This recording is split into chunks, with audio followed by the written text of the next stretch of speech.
Hello. Hello राजा जी। अरे का हो? गोड़ लगाता ने। खुश रह और का समाचार बा? ठीक बा। आप तो बहरा चल गए छोड़ के। हमार यहाँ का हालत बा का बताई। रानी का करबू, पेट के सवाल बा। कमाए के तो भाड़ा आई वहीं के न पड़ी। खाली उतने ले जिंदगी ना न होला, कुछ हमरो बारे में सोची। अरे तारा बारे में तो सोचते बानी, खाली नाशा धैले बा हमेशा अइला के। तो तनी हमरो दर्द बुझी। चलो ठीक बा, बुझा तानी। तो सुनी ना। हाँ बोला। चढ़ी जवानिया जियान कइनी राजा जी। ना ऐसा कोनो बात नहीं है।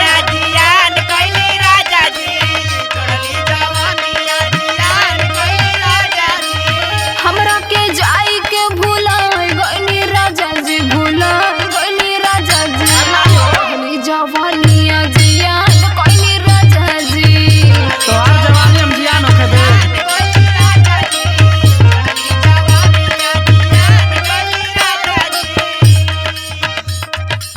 घर ही रहब यदि कटबू तू चनिया, घर ही रहब यदि कटबू तू चनिया। हमार बात सुनो तर ना। हाँ सुनतानी। सुना। कहवा से भरा ढीढ़हू रबुए धनिया, घर ही रहब यदि कटबू तू चनिया। खाली नासा जौन धइले बा बोला हमरा के।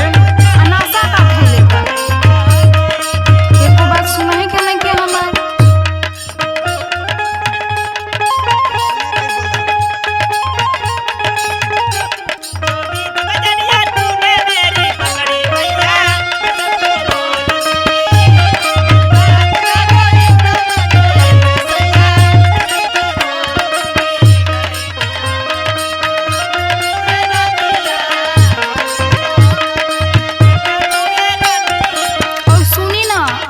संगे का होता बोला।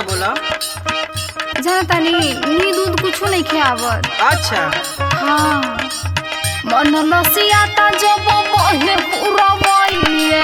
यो बात हो। अभी का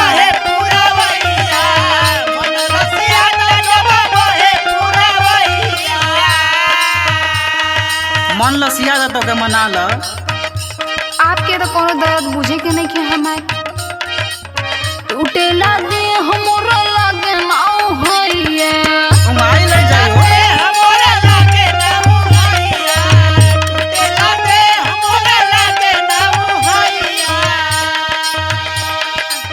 मन लसियाला जब बहे पूरा बइया। टूटेला दे हमरा लागे नाउ होइए। सुनी ना, कहीं जाके भुला देना न गइनी। ना हो ऐसा सब दिन पर जाके झुराए गइनी राजा, झुराए गइनी राजा जी। चढ़ली जवानिया जियान कइनी राजा जी। अच्छा जवानी जियान होता तनी।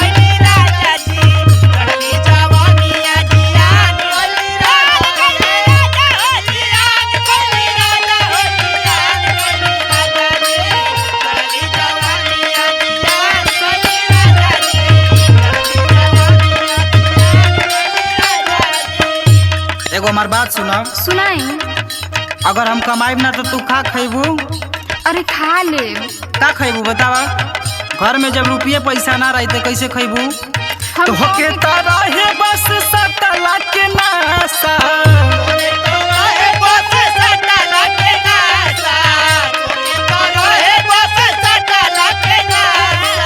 कहाँ से खर्चा आई कुछ ना बुझाता।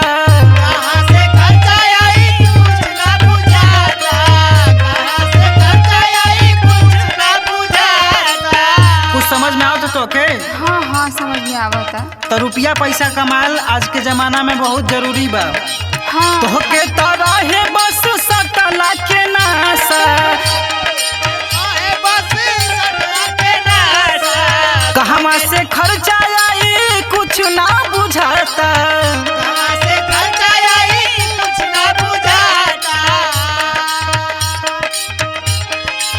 यदि सुधरबू नहीं अपन रहनिया, यदि सुधरबू नहीं अपन तू रहनिया, तो हमा से